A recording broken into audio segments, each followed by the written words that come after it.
La lune parcourait son éternel chemin dans un ciel pur et sa clarté laiteuse se répandait dans la cour. Le jour paraissait se prolonger aux yeux de la volaille qui déambulait encore dans la cour, à travers le pêle-mêle des ustensiles. Les mendiants criaient de porte en porte les cantiques dont leurs lèvres ne se lassent jamais. Dans la rue, un troubadour, entouré de jeunes admirateurs, ressuscitait le passé à travers ces chants monotones, mais toujours prenants.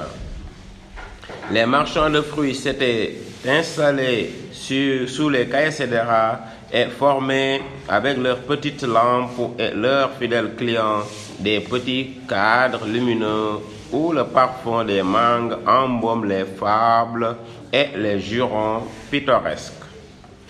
C'était une nuit de lune comme il y en a tant. Mais chez le Père Benfa, c'était une nuit pas comme les autres. C'était une nuit où errait, c'est-à-dire la paix, le bonheur semblait avoir choisi le domicile de Kani. Car chaque maison a ainsi son jour. C'est d'ailleurs pour cela que le mot errer est l'essentiel des formules de souhait quotidien. Que errer soit chez toi est le souhait qui va au cœur. Avec errer, les vieilles querelles s'oublient. Les attitudes nées des vieilles querelles s'oublient également. Les cœurs baignés par un souffle miraculeux s'ouvrent à l'amitié. Les ennemis d'hier deviennent amis et les indifférents deviennent attachants.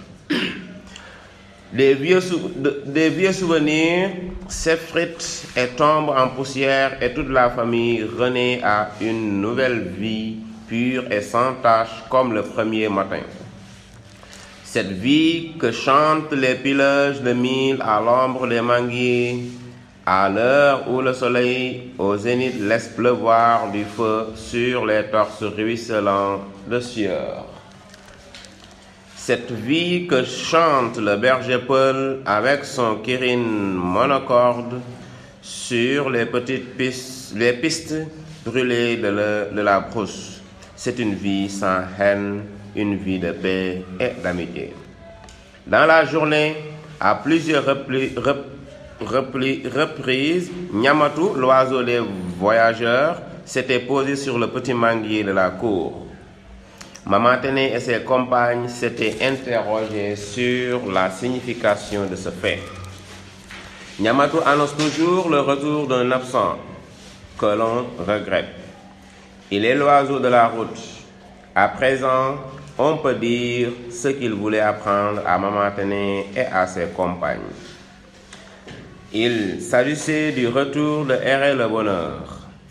La paix qui avait quitté la famille Benfa dès les premiers jours de l'affaire Kani. La paix était revenue ce soir-là. Le père Benfa s'était allongé sur son tara après le repas du soir. Boubouni, le petit singe, s'était approché de lui et l'on vit le patriarche passer la main par 2 fois sur la tête du petit animal. Jamais Boubouni ne parut si sage. Il ne s'était attaqué ni au chapelet posé sur la peau de mouton, ni aux ustensiles de Maman Téné. La sagesse paraissait l'avoir habité. Birama, contrairement à ses habitudes, ne s'était pas retiré dans sa chambre. Resté auprès de son père, il lisait à la lumière pâle de la lampe à huile. Sibiri était là également dans la chaise longue. Il caressait de temps en temps le mouton qui ruminait à ses pieds. Sous le petit manguier, Kani, Maman Téné et ses compagnes parlaient haut comme d'habitude et riaient aux éclats. C'est une nuit de paix. Les différends semblaient oubliés.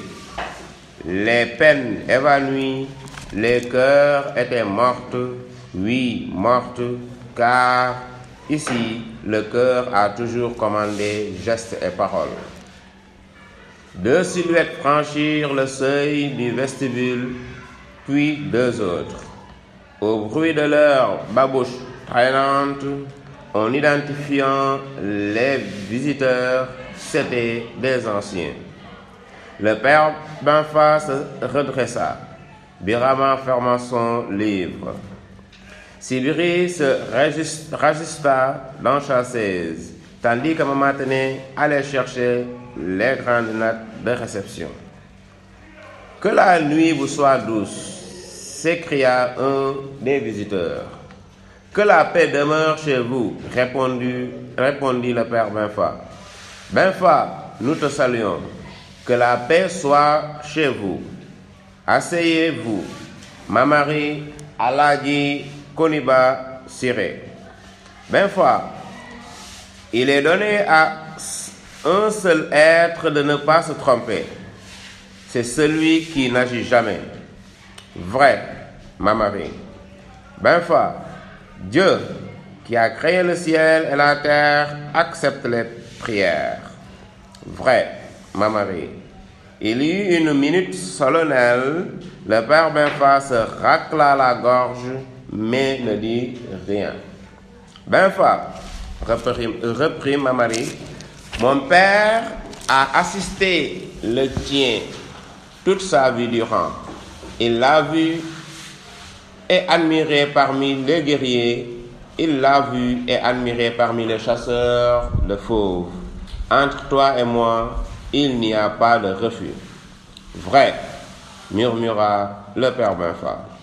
Maintenant, Aladi, tu as la parole, fit Mamari à son voisin qui approuva de la tête en se lissant la barbe. Benfa, dit le vieux Aladi, nous sommes venus non pas pour corriger une erreur que tu as commise, mais plutôt que tu nous aides à ne pas en commettre.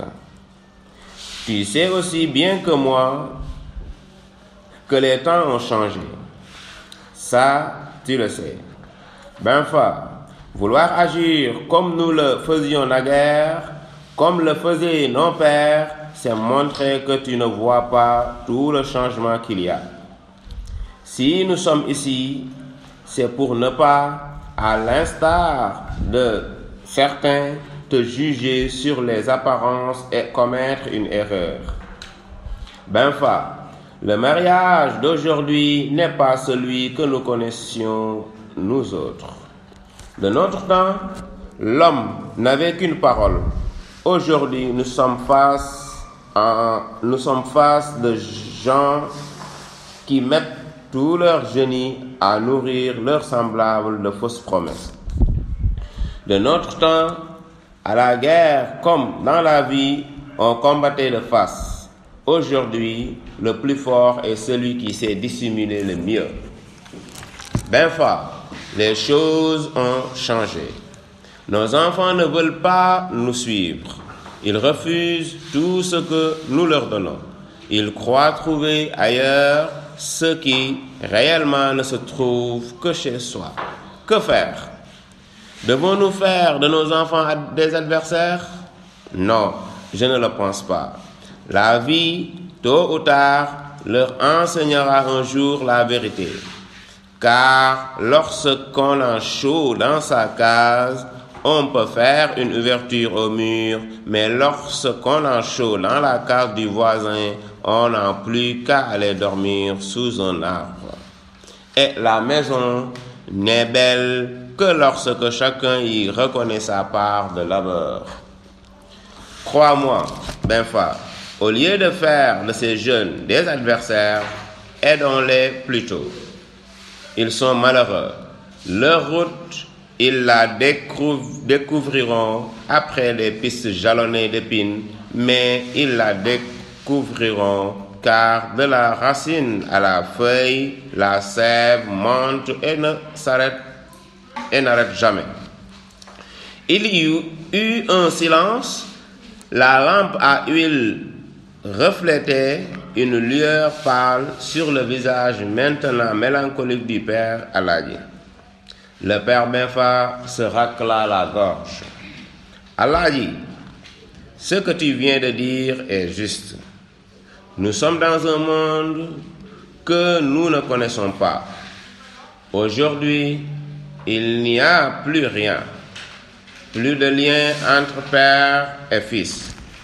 Plus de loyauté entre amis. Plus d'égard entre jeunes et anciens. Cependant, malgré tout, je ne m'attendais pas à cela de la part de Kani. Je suis entêté parce que j'avais donné ma parole à Famagan. C'est aujourd'hui la seule chose qui me préoccupe, la parole donnée à Ladi. C'est cela, s'exclama ma Marie. J'y ai pensé car je connais ta loyauté. Cependant, sois tranquille de ce côté-là. J'ai vu Famagan par 3 fois. Je lui ai expliqué que cette bataille ne l'honore pas. Il se retire, m'a-t-il dit, si tu y consens. Je sais aussi que tu as adressé un message à ton frère Djigui. Avec ta permission, je m'en rendrai chez lui demain. Le père Benfa parut songeur. Il se leva les yeux sur les étoiles, puis tournant le regard vers les femmes qui s'étaient tues. Famagan s'était retiré de lui-même. Le père Benfa n'avait donc rien à se reprocher. Et puis, Aladi et tous ses anciens étaient autant intéressés que lui. Il ne s'agissait pas seulement de Kani et de Birama, mais de tous ces jeunes qui croyaient en savoir plus long que les anciens. Un jour, ils découvriraient leurs erreurs. Ils reviendraient alors vers leur monde, prêts à tout lui donner. Ce jour-là, ils comprendraient les anciens et tous leurs gestes leur paraîtraient clairs, grands et beaux.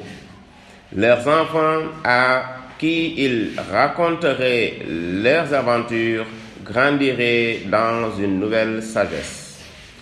Sibiri, d'un geste, porta la main vers le gobelet d'eau. Il est vide, fit Birama, je vais t'en chercher. Le père Benfa porta les regards vers Birama qui, d'un bond, avait pris le gobelet. Il le regarda de la tête aux pieds, dans ses habits européens, il sourit.